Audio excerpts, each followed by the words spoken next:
Hey guys, welcome back to my channel. So have I done it again? Upset the delicate mindset that is Pettube, where independent thinking is just not encouraged? I guess I'm about to, so be sure to subscribe.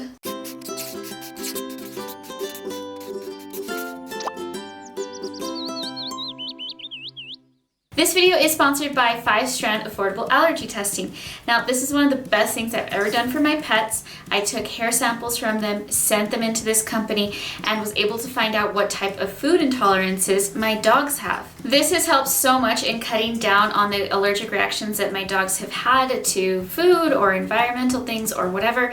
And they are a fast company. They give you fast results. So don't go and spend hundreds, thousands of dollars in a vet clinic just to have a vet tell you, well, take out everything from the dog's diet.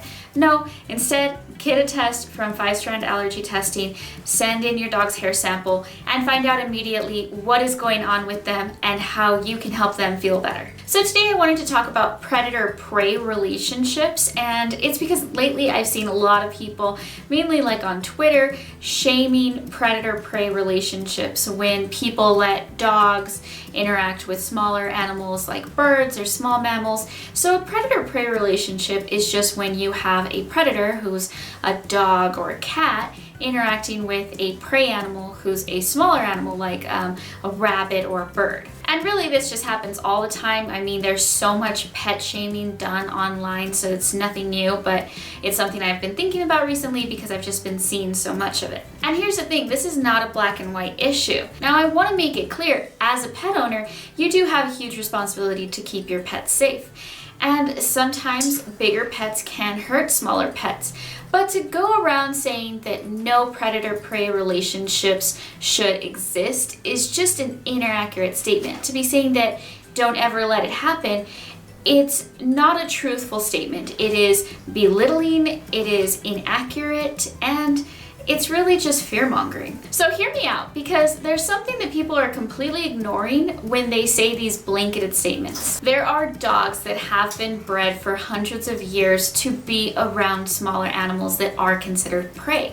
Great Pyrenees, as well as many other different types of breeds, have been bred and trained to be around animals like alpacas and goats and sheep, chickens, all kinds of animals. And they actually protect these animals from predators. So when a predator comes in, they actually go and kill the predator or chase them away in order to keep their smaller animals alive. Now, this is not something unusual. This has been going on for hundreds of years, and it's something that's going on around the world. And it's a perfect example of how a predator-prey relationship can be incredibly beneficial. Dogs are a predatory animal, and many dogs will chase and kill smaller animals. But the fact that that is something that does happen and is common does not mean that someone else's dog is a danger to their pets. Some dogs protect birds and smaller animals from being hurt by predators. So see, this isn't a black and white issue. So to go around saying that only stupid people allow their pets to have predator-prey relationships really just means one of two things. Either you don't have a lot of animal experience, or you're just fear-mongering. Now, it's good to educate people and explain that cats can be really harmful to birds, and that even if a bird were to survive a bite from a cat, that just the infection alone could actually end up killing it. And some interactions can be stressful to pets. So I like being able to educate people about what is safe, but not try to scare them into something that isn't true. But to have a Facebook group that just deletes any picture having a predator-prey in the same area, it's just not helpful to anybody, and if anything, it pushes them more to the other side. Things like that are just not helpful or educational. We have to remember that at the end of the day, the pet owners are going to do whatever it is that they want with their pet.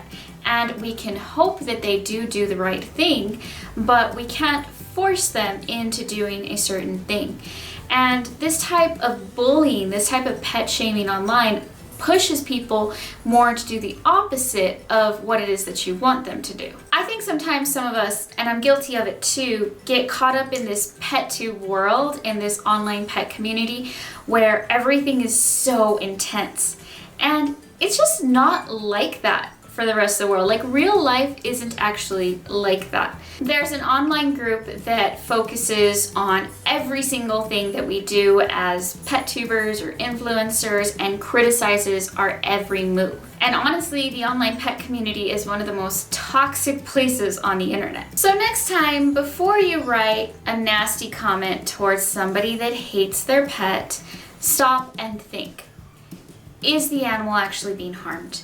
Do I actually feel this way? Am I getting caught up in pet tube drama? And most importantly, how can I help educate this person? Of course, we have to be intense. It's the only way that you can create change. But sometimes it's just being overly critical and fear-mongering. When we domesticate an animal, things change. We can no longer compare that animal to its wild ancestor or wild cousin, and behavior changes. Instinct, biology, those things can stay the same, but behavior and how they're raised, it does have a huge effect on an animal's instinct and how they actually respond and behave in captivity. I mean, remember my mice? People lost their minds over that, and I provided scientific research that had shown that male mice, when in captivity, do prefer the company of other male mice to being completely alone. And that just was completely ignored because it went against some very strong opinions where people just didn't want to admit that sometimes things aren't black and white the way you want them to be. And let's be honest, it wasn't really about the mice. It was more about me not being in with the right type of people. And that's why I don't like seeing people being shamed for these predator-prey relationships. I have seen some very weird animal relationships over the years, and our domesticated animals, even our exotics that we are domesticating now, do not always fit the little boxes that we want to put them in. I think it's important to understand your pets, and if you don't know your pets too well, don't risk it. If you can't read animal behavior yet, don't risk it. Do I raise my birds around my dogs? Yes, that's part of the reason that my dogs are from breeders. Another thing I've been dragged through the mud for. But the way that a dog responds to animals around them often goes into their breeding. If you have a rescue with no background information, you probably shouldn't let them near your pets. If you have certain breeds of dogs or even cats, you probably shouldn't let them around your pets. Now, so that's another thing, just, these predator-prey relationships, it goes much more beyond just predator.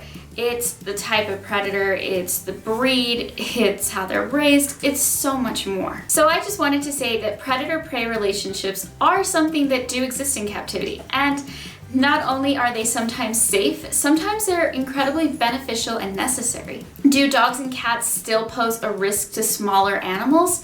For sure. But does that mean that you should drag somebody on the internet when you don't know them or their pet? Probably not. So just be cool. Alright guys, that's it for today's video. I think I have triggered enough people for today, so be sure to follow me over on Instagram, Twitter, Facebook. If you aren't already, I don't know why, you guys are missing out on my awesome photo shoots for my animals. So yeah, don't forget to hit the subscribe button, and I will see you guys next time. Bye!